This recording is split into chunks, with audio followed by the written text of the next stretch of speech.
Yeah, I guess. Okay, so hello everybody. My name is Jesus Casal, and I'll be presenting with Alexander Becker. We're both from Venezuela. We were born there, and now we are studying in Heidelberg economics. So, yes, thanks for coming.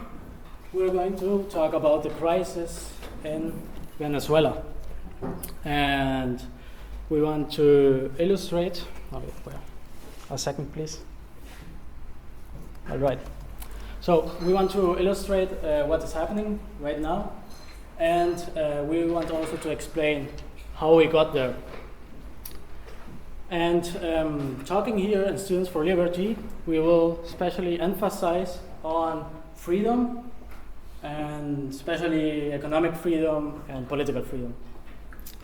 So,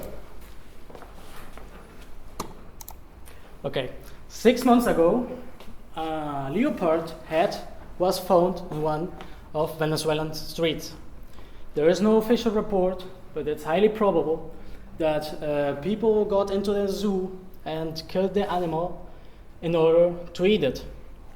This is just a reflection of what is happening in Venezuela right now.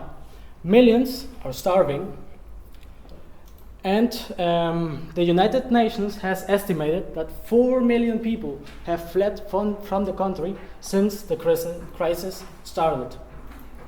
Again, 4 million people. That's about 5,000 persons per day, or 200 per hour. I don't know how many were here, I think 30. So let's take this room times 5. That's the amount of people who are fleeing each hour. And the people who haven't fled, who still live there, are protesting almost every week. And these protests are heavily repressed. Armed forces sometimes even shoot and kill people, unarmed people. So, Venezuela right now is in a dictatorship, and it's going through its worst humanitarian crisis it has ever witnessed. How did this happen? In order to understand how we got to this point, we have to look at the historic background of Venezuela. And we start very early. In 1821, Venezuela gained independence from Spain. But this didn't mean political stability. On the contrary, there were a lot of internal power struggle going on, and this meant that the country was very unstable, especially politically. And this meant there was no economic growth during a lot of time, and Venezuela's wealth was roughly the same for a long time. Then, in 1908, Juan Vicente Gomez managed not only to seize power, but also maintain it. He became the first dictator in Venezuela, and he also brought political stability to the country. 1914 is a very special year for Venezuelan's history because El Sumaque 1, a big oil well, was discovered, and it fired 100,000 barrels of oil each day during 9 days. A lot of oil. And message soon got out into oil companies in the United States, and they came to Venezuela with the hope of finding more oil and getting rich. And this started a new era for Venezuela, an era which brought massive amounts of wealth, but also dependence on this substance. You have to know, at this time, Venezuela was poor. There were no highways, no streets, nothing. People were farming and eating the stuff they were producing. There was nothing else. But then the next years, during 1920 and 1957, Venezuela experienced relatively high levels of economic freedom. So this means there were few government-owned enterprises, and the personal marginal tax rate was low by 12%. Regulations were few, and private property was respected, and we had a judicial system which was relatively just in economic matters, and politics not so much, and the crime rate was low. During this time, a lot happened in Venezuela. A lot of things were built: hospitals, parks, streets, highways, more highways, universities, theaters, hotels, bridges, and airports. You could say that Venezuela was built in those years. This is also known as the growth miracle, the same years. During the 20s and 30s, GDP is estimated to have grown 10% per year. And the years between 1950s and 1957 here in West Germany were known as the economic miracle, because real output per capita increased by 76%. But that number falls short if you compare it with Venezuela's increase of 87%.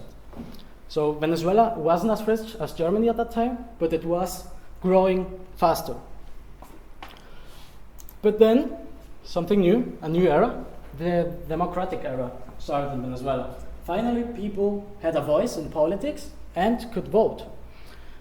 But sadly, democratic government implemented measures that reduced freedom, especially economic freedom, and this also meant slower growth for Venezuela.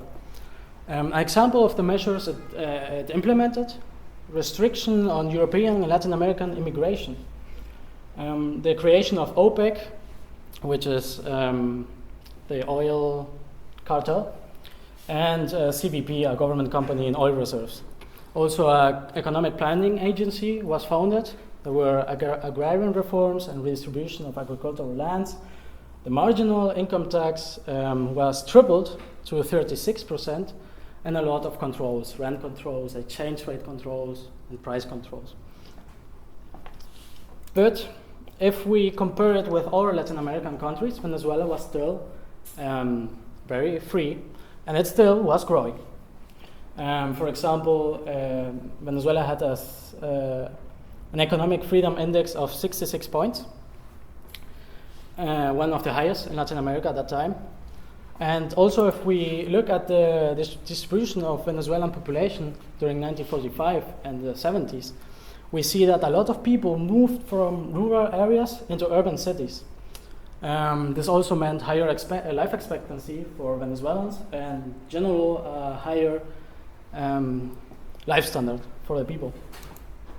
Also, Venezuelans had the highest purchasing power in Latin America. So we were the richest country in South America. You can't, when you look at it today, you can't even imagine. And also a fun fact, we were the highest whiskey consumer at that time of the world. And you could recognize a Venezuelan tourist if he said, it's cheap, give me two. Also, Venezuelans did regularly tourism in Miami, something unthinkable nowadays. But, well, Venezuela, it was growing, but also the government. And government spending kept increasing, and the government got more and more into debt. And this caused in 1993 a currency devaluation. Then came inflation, and there was general distrust in international investors and a loss of credibility in the country in general. This then caused a small economic crisis, and in 1989, the president at that time, Carlos Andrés Pérez, together with the IMF, the International Monetary Fund, put a series of economic measures that would liberate the economy, or slightly liberate the economy, so increasing economic freedom. But under these measures were also increases in prices, especially the 100% increase in gasoline and 30% increase in public transport. And people didn't like that well, these measures. And in Caracas, where a lot of strong protests and turmoil followed. People got into shops and looted the things, and a lot of destruction was caused during that week. Brief interruption only for context. The reason why the raise in oil prices is so relevant is because in Venezuela there is a long-standing tradition of keeping oil prices extremely low, subsidized by government. So today, for example, a bottle of water costs more than filling on your entire tank on a car. Right? I mean, to exchange it, that would be the entire tank of your car for 10 cents, 20 cents. That's why it was so impactful when they raised the prices. Yeah. Thanks. So a lot of chaos during this week, and it was stopped by police and army intervention, and at least 76 people died, although it's estimated the real number is higher. Why is this important? Well, there was instability in Venezuela going on, and just 3 years later, in 1992, there were 2 coup attempts in the same year in Venezuela, and one of them was done by Chavez. And during his coup, between 150 and 300 people died, and a lot of people wounded. He was arrested, but he didn't stay there long. Just 2 years later, the new president, Caldera, pardoned him as part of a political agreement with left-wing sectors to gain political support for his government. And Chavez, being free, went and wanted to become president. And just 4 years later, he became president of Venezuela with 56.5% of the votes. And now Chavez has power. So, first I'm going to focus more on the political side of this. I would like to start by discussing the ideology that was behind Chavez, as professed by himself. He practiced something called socialism in the 21st century. The definition, according to Wikipedia, is that it is a system developed by German sociologist and political analyst Heinz Dietrich, which was German.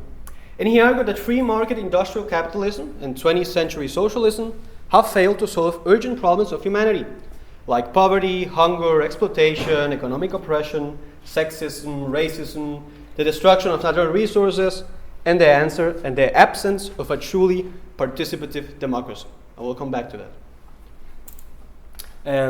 The picture you saw there, I forgot to mention, were different leaders that followed that tradition in Latin America. What you see here is an extract, a quote directly from Chavez, which I translated to English. There's a video on YouTube that you can search. I think if you search Chavez socialism, you will find it. And he describes what he understands as socialism in the 21st century. And he says that there are many fronts in which to fight capitalism, because to those, he recognizes the fact that those are opposed. One, he says the most important one is the moral and the spiritual one. I will come back to that. You do not become a socialist by degree. It is very easy to say homeland, socialism, or death, which was a slogan in Venezuela, patria, socialismo, muerte, venceremos. You need to revise yourself. You need a conscience about your social duty, and if a person is not capable of letting go of his egoism, of his personal interests, to let go of himself, he is not a socialist. Politics, more democracy, not liberal democracy, what we might have in the USA, or partially perhaps you could argue in Germany. He wants a truly participative democracy. Less fixed rights on a constitution, and more a protagonistic approach. Right? Here in Germany, we generally say, for example, that private property is sort of off limits. Right? You can tax and stuff, but it's very rare that somebody would defend the idea that if 50% of the vote agreed that they want to expropriate half of Mannheim, people would sort of say, hey, no, that's against the fundamental law, against the constitution. He would say, no, more power to the people. The same from economics, and we will see this later. And, well, a Marxist understanding of social struggle and fight, and he wants to destroy the division of classes, finally. So Chavez was a very charismatic leader. He used to talk for 8 hours straight on national TV, interrupt all other channels, so he could only speak to the people. And independently of his political ideas, or what one might believe about him, from the beginning he had totalitarian characteristics.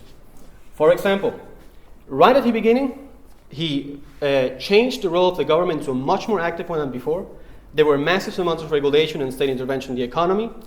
And as a response to those measures, in 2002, PDVSA, which is today even the most important oil company in the country, went on strike, which is tremendous for the country, right? It relies heavily on this resource. And if PDVSA stops, everything stops. So it was a direct attack. And as a response, Chavez simply nationalized. In 2006, as another proof of concept, which shows the idea much more clearly, is a channel which was RCTV, which has a long-standing tradition in Venezuela for more than 70 years. And he simply, because of political opinions that channel defended, he prohibited them. The same way goes for Deutsche Welle.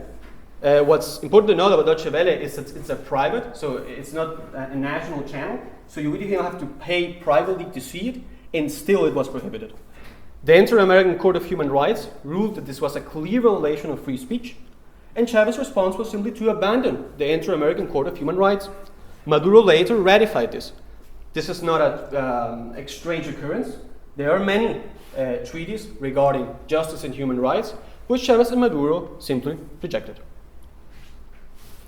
As a more general point, and we'll come to this in the next section, is that during the rule of Chavez, although there was a certain degree of separation of power, he managed to get people of his party into different positions in the division of power. That means people in the CNA, which is responsible for elections, people into the TSJ, which is the Justice Court, the Supreme Justice Court in Venezuela, and obviously also in the parliament.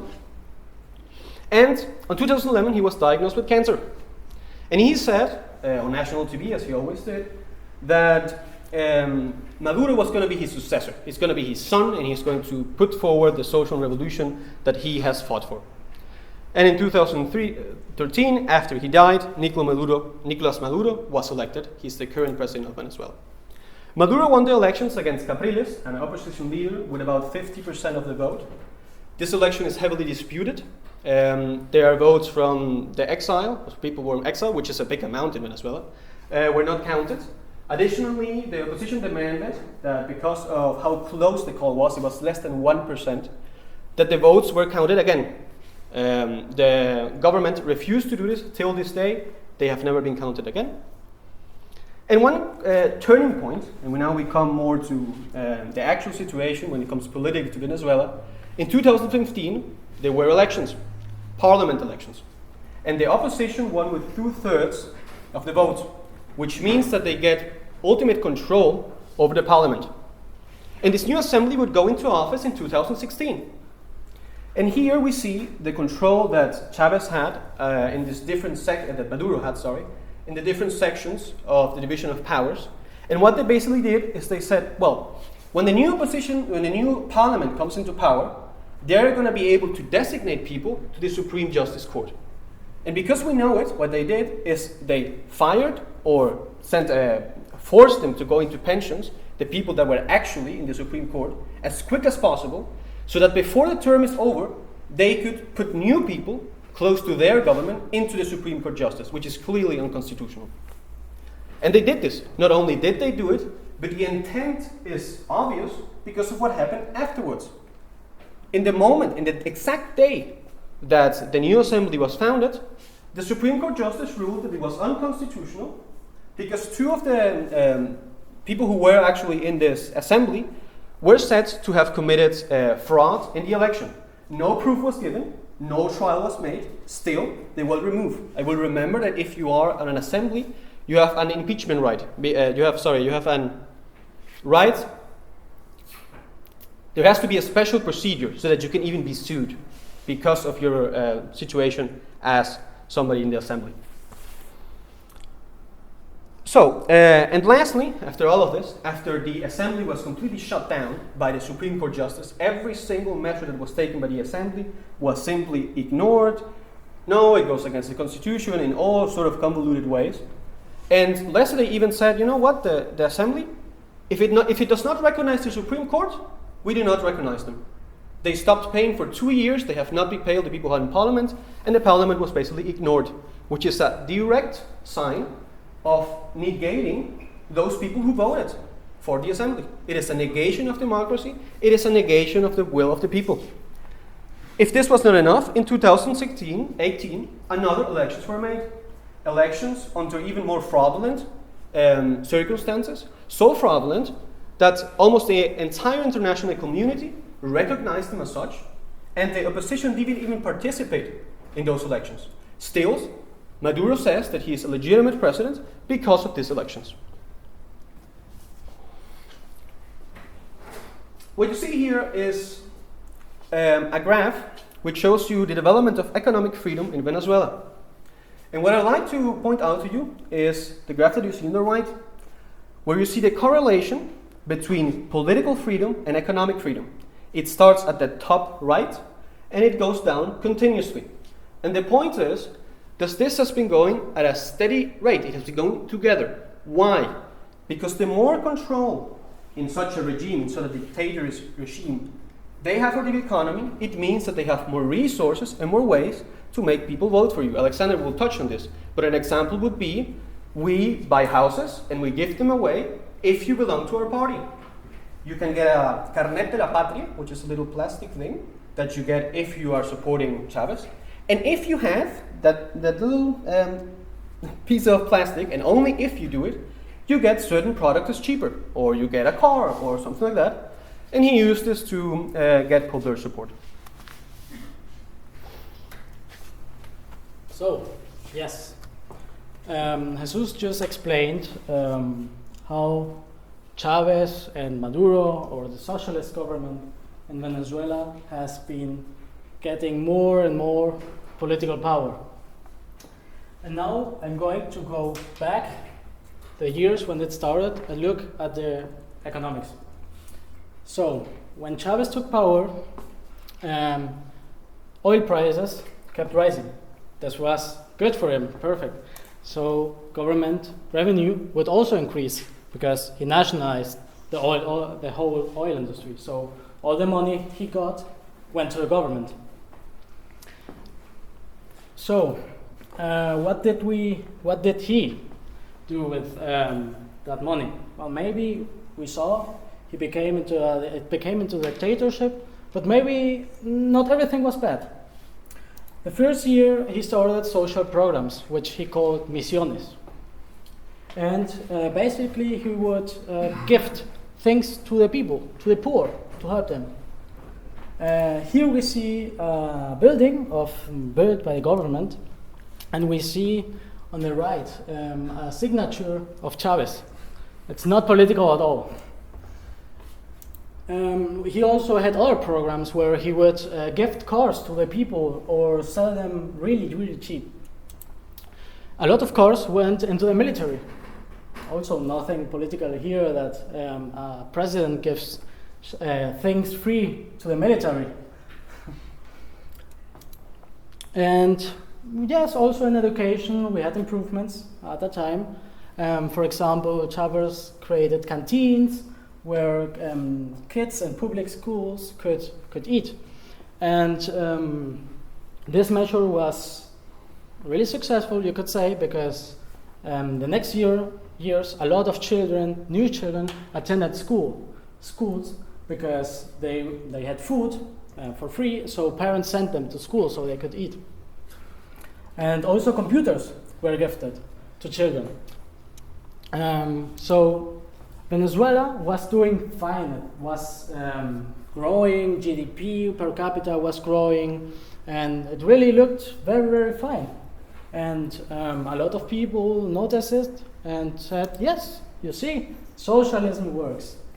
For example, Joseph Stiglitz, a prize-winning economist, Nobel Prize-winning economist, applauded the government of Hugo Chavez for its positive health and education policies in 2007. And he also noticed that inflation was growing because of the rate of growth and high public spending. But he said, high inflation isn't necessarily harmful for the economy. Also, Noam Chomsky went to visit Chavez, and he said, I can see how a better world is being created, and I can speak to the person who is inspired it. Years later, when Chavez died, he said he was a historic liberation for Latin America. Also, here in Germany, we have many from the Linke, one of them being Dieter Dehm, and he said, I quote, what Chavez is doing is also the way to solve the economic problems in Germany. To turn the energy monopoly of the energy companies into public ownership. A Bolivarian revolution in the Federal Republic? All problems solved. No kidding. 2006. Now he probably wouldn't say that. He is the European political speaker of the left fraction in the Bundestag. So, I would say socialism works, right? Yeah, I mean, at the beginning, as you all saw, there were many measures taken, mostly held back by the high oil prices that allowed the government to do all of the social programs. I would like to focus on other economic policies that were taken and discuss from a theoretical standpoint, from an economical standpoint, what sort of results we would expect. Economic measures taken in order to achieve equality under this regime were price control, rationing, expropriation, collective farming, uncontrolled printing of money by the central bank. This is the inflation Stickley talks about. Laws to protect tenants and regulations in the labor market. So let's have the first, and I think this is one of the most disastrous and completely incomprehensible, really, if you study a little bit of economics, that something still happens like that today in the 21st century, which is price control. In this case, it was maximum price control.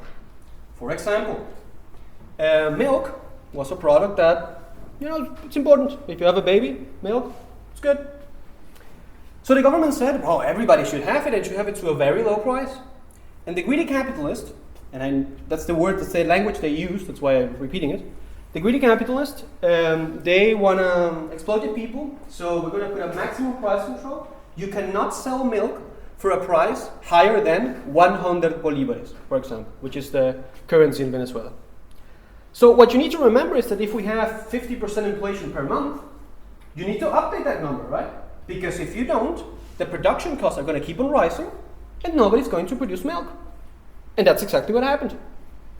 Now, the next problem that you have is that you basically prohibited people from producing. You created a problem, and there's no way in which you can solve it. If I see that people want to drink milk, but it is impossible for me to make a business out of that because I get put into jail. It creates a black market. It creates corruption. It creates violence. And additionally, then government had to step in and make another measure, which was rationing. Since there is not enough milk, some people were hoarding it, right? They were keeping all to themselves. So what we did is, you go with your ID and you get each day, each month or each week, I don't know how much it was. Yeah, each week. Each week, sorry. Each week you get 2 liters of milk, right? So what this has led to, there were people whose full-time job was to stand in a line to get milk. The same then went for toilet paper and other basic necessities, eggs, and so on and so forth. And their full-time job was to sit in the streets and wait. And, hopefully there's still something left when I get to the supermarket. And then they sold it to the other people who were actually working, right? It's a family. The father works, and the mother, what's her job? Well, her job is going to the supermarket to get food. Also created a black market. I ask you to consider, does this lead to economic growth? Does this lead to more productivity or to less productivity? Additionally, was very strong exchange controls. What I mean with the exchange controls is, you cannot simply go and take your bolivares and buy dollars. There is a certain fixed amount of money that you can exchange. If not, you have to commit an illegal act and change money in the black market, which everybody does. And this led obviously to more corruption. What you see, the graph that you're seeing there, is the distance between the official exchange rate given by the government under certain circumstances and... It's in Spanish, but the black line is the official, and the blue one is the black market price, and then the red one is when they change the currency to eliminate some zeros because of the inflation. Yeah. The black market, what I call the black market, just to clarify, is what here would be the normal market, right? It's the normal market exchange of goods. I call it black because they made it illegal, but here it would be ludicrous to call it a black market. So this led obviously to corruption, because if you see that gap there, that gap between the blue line and the black line, there you can make some money. If you are corrupt, you get some cheap funds from the government. You say, you know, I'm going to buy some medical stuff from the USA. So you get the money at a cheap rate. You buy some, perhaps not all of it, perhaps you buy something cheaper, and you get to keep those dollars at a preferred price, and then you can sell them again and make a 100% profit or something like that. Not only that, but it gives certain companies monopoly power. Why? If I'm, for example, producing corn and I need fertilizer or pesticides that come from the US, I need dollars to buy them. But I cannot simply just buy them somewhere, right? And even if I could, I'm competing against someone. If two companies are competing and one doesn't have the support of the government, they get the goods at the normal rate. The other ones who get the cheap dollars get to buy at a much more cheaper price. There is no way for them to compete. So the government can institute monopoly power whenever they want.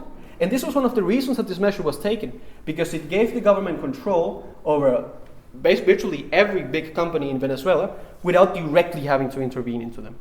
It creates a problem. It makes it impossible to solve them, and it hurts internal production. Inflation. This is one of the favorites, the most famous one in Venezuela. It was created by a central bank. If you study economics, you know it's really only possible that the central bank can produce such amount of inflation. It's ludicrous. I mean, we're talking about 80,000% per year. Then you imagine the practicality of that, right? My car today costs 10,000 bolivares, and the same car might cost in 1 year 100,000 or 200,000 or 300,000. And when you get your money, you go quick and you spend it, or you change it quickly in the black market before it's over, because then your money's gone. Okay. Even more important, the inflation is so high at times that you couldn't even get enough cash. There was not enough cash to buy. You would have to go with a pack of money like this. This is normal, right? I want to buy, me in school, right? We don't have to even go too far. It's me in school. I want to buy milk and, a sandwich. Oh, okay, well, how many? Let's see. 1, 2, 3, 4, 5, 7, 8. Okay, 20, here you go. People don't even count, right? It doesn't matter. Sorry, I get emotional about this. I hope you can understand. This lowers investment, increases transaction costs, prices loses its signaling power in the economy. There is a discrepancy between prices. One store changes the price today, the other one might change the price 2 weeks later. So one good, which should actually be the same price, can have completely different prices, or the same good can cost, 100 in one shop, in the other one 1,000, because one already upped the inflation and the other one doesn't. This leads, of course, to inefficiency in the market. And black market for currency is even more important because of the inflation. You want to change money as quickly as you can. Other measures. Laws to protect the tenants. And we're not talking about laws like here in Germany. We're talking, for example, you have a right to a house. So if you take that seriously, what that means that you have a right to the house, it means that if I'm renting out a house, and you're staying at my house, for example, and one day I tell you, you're going to have to pay me a little bit more because you haven't updated the rent in 10 years and the inflation is 80,000. So, gotta do it. And then you tell to me, no, I don't want to. And I don't have nowhere to go. And the law says that if I don't have anywhere to go, I can stay here as long as I want. So what's the response? Oh, well, if that's the way, then I'm not going to rent. So the result, less housing. Regulations in the labor market. I can't fire you. It's extremely difficult to fire somebody. So what is the consequence of that? Well, I'm going to think twice, maybe 3 times, if I'm going to employ somebody new. Because otherwise, I'm going to keep on paying them, even if they do nothing, right? It might be the case, I don't need that many people anymore. But still, I can fire them, so they can just sit there and get money for doing nothing. Is that efficient? Does that produce economic growth? I don't know. Expropriation, which leads to destruction of foreign investment. Chavez used to go through the streets and simply scream, expropriated, and people would clap. Here you see a sign that was signed. Now this store is social property, expropriated. This is the sign that he made on TV. Down we see a supermarket which was also expropriated, and the military came in. And Keep everything. Obviously, this destroys foreign investment. Again, you're going to think 3 times about it before you go and invest in a country in which everything can be taken of you one day to the other. Dramatically removes incentives to produce. And in Europe, this would be unimaginable, right? To imagine Merkel going through the streets and saying, expropriate this. Doesn't happen. But still, Venezuela was mostly free until Chavez. It was Chavez and Maduro which are responsible for these measures. I would also like to emphasize that every single measure that I stated is a measure that can only be taken by the government, not by the US, not by European, not by special interest. The only person who can print money is the bank, for example. The only one who can institute a law against whatever is the government. And here you see the overall score of economic freedom in Venezuela continuously dipping, and property rights, well, I already mentioned how property rights work in Venezuela. So now we are getting closer to explaining how we get to this point of crisis in Venezuela. So as Jesus explained, there were a lot of economic measures which made it really hard, almost impossible to produce in Venezuela. So there was less production, and this also meant more and more dependence on oil prices, because every good that Venezuelans were consuming were not produced in Venezuela because it was impossible. They were only imported from other countries. So this meant you're highly, highly dependent on oil prices. And what happens when the oil prices sink? Well, you got less and less stuff in the supermarkets. And suddenly, you have no national production and you can't import anything. And that's why you saw in Venezuelan supermarket long lines of people wanting to buy very basic things which here you would take for granted.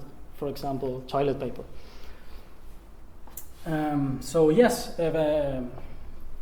we were, Chavez was giving away a lot of stuff, and sooner or later we had to pay for that stuff, for that free stuff, supposedly. And this also meant more poverty in Venezuela. And what happens when there's more poverty? Well, there's also more criminality. And we can see this chart where you can see how the violent deaths per year kept increasing year after year. And, as I said, there's less productivity, so people don't have a job or they can't get paid, so the purchasing power of Venezuelans sink a lot because you couldn't even buy stuff because there was nothing in the supermarkets. And here we can see the minimum wage sinking a lot. Right now I think it's about $5 or $8 per month, not per hour. But it's difficult to explain how the situation looks like right now through graphs and charts and numbers. So I want you to imagine that we are now in Venezuela right now. And after this talk, you want to go to your house. So you'll go to the street and think, how do I get home? You probably want to take the bus. But you remember, right now, there is scarcity of gasoline. So probably the bus is not working right now. So you're unsure. And then you remember, I don't have even any cash, because the ATM this morning had no cash for you. So you have no other option, you have to walk. And you walk fast, because you're scared. You can get robbed, you can get kidnapped, you can get even killed. But you get home safely, and then you see there's no electricity.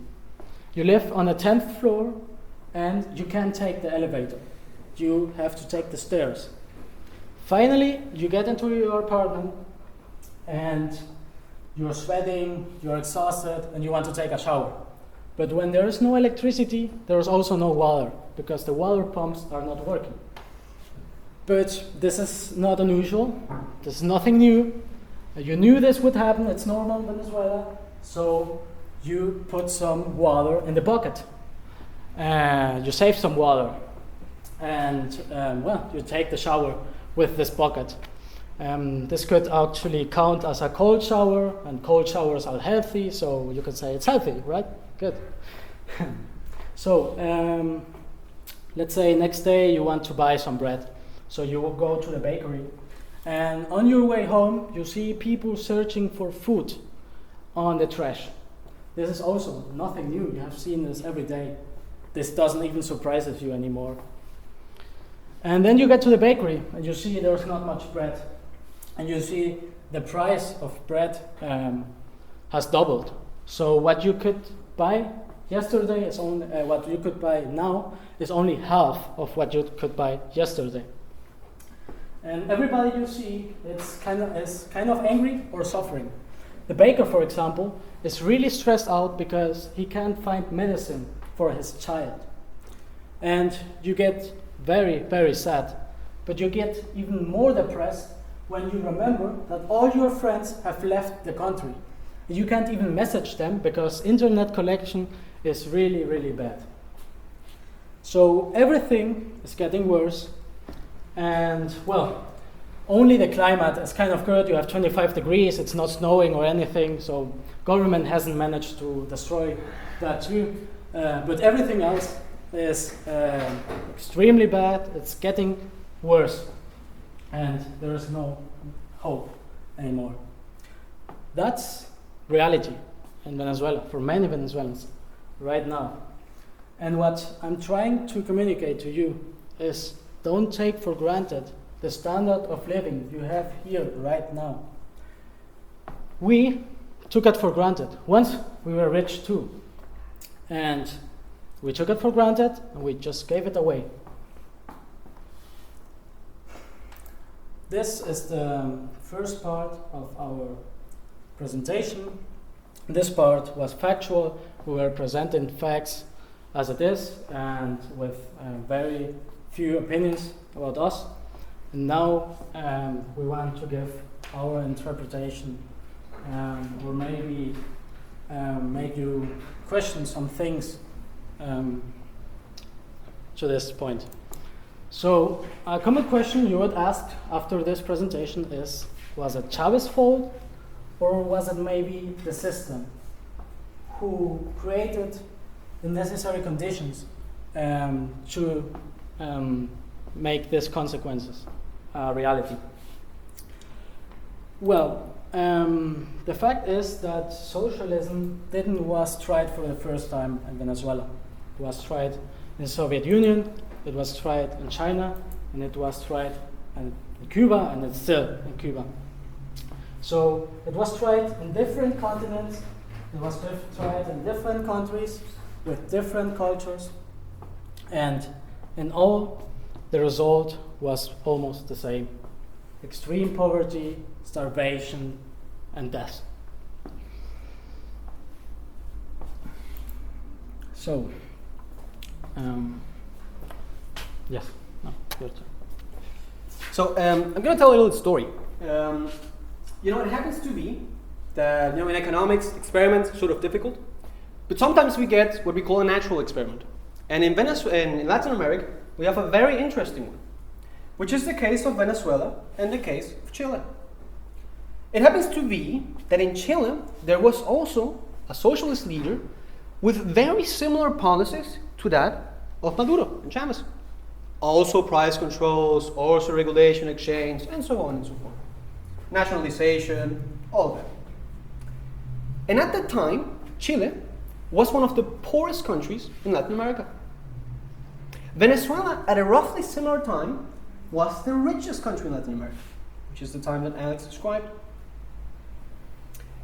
And then in Chile, something happened.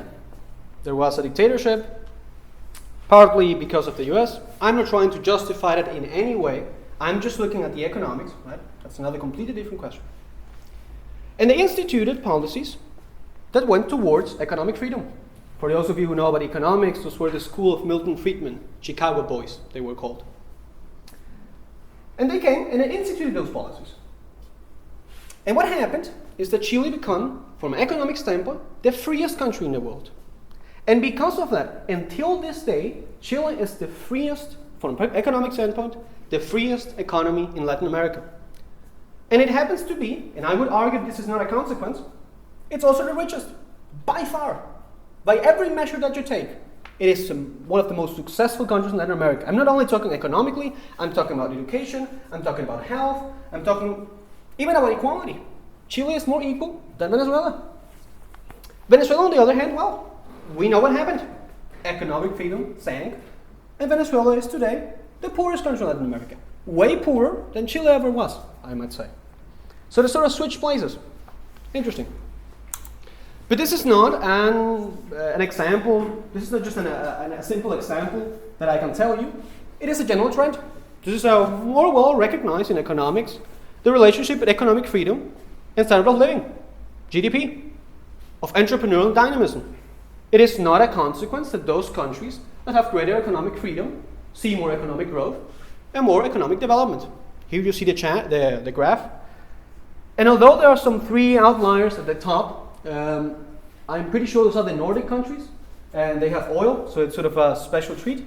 But in general, I mean, the data fits quite well, I would say.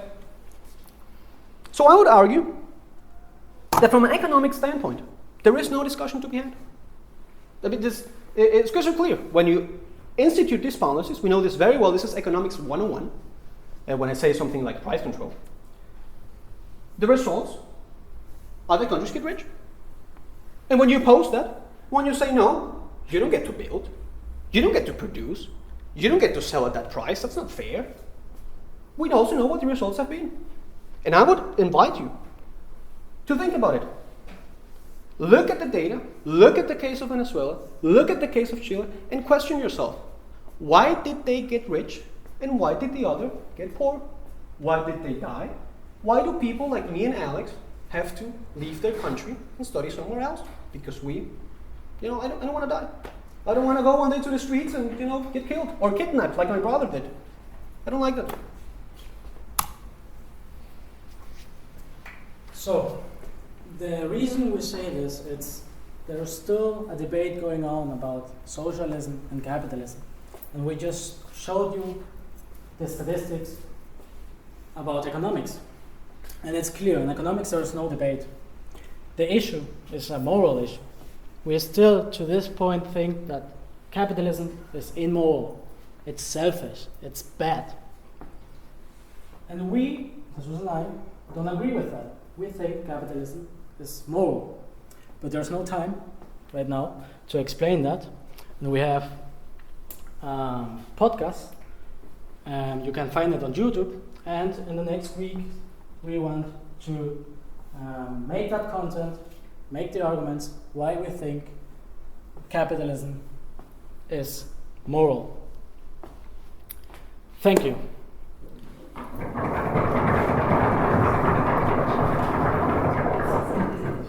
Now, if you have any questions, this is the time. If you want to, the last is interpretation from our own, it's discussion. Perhaps first the question that relates to Venezuela and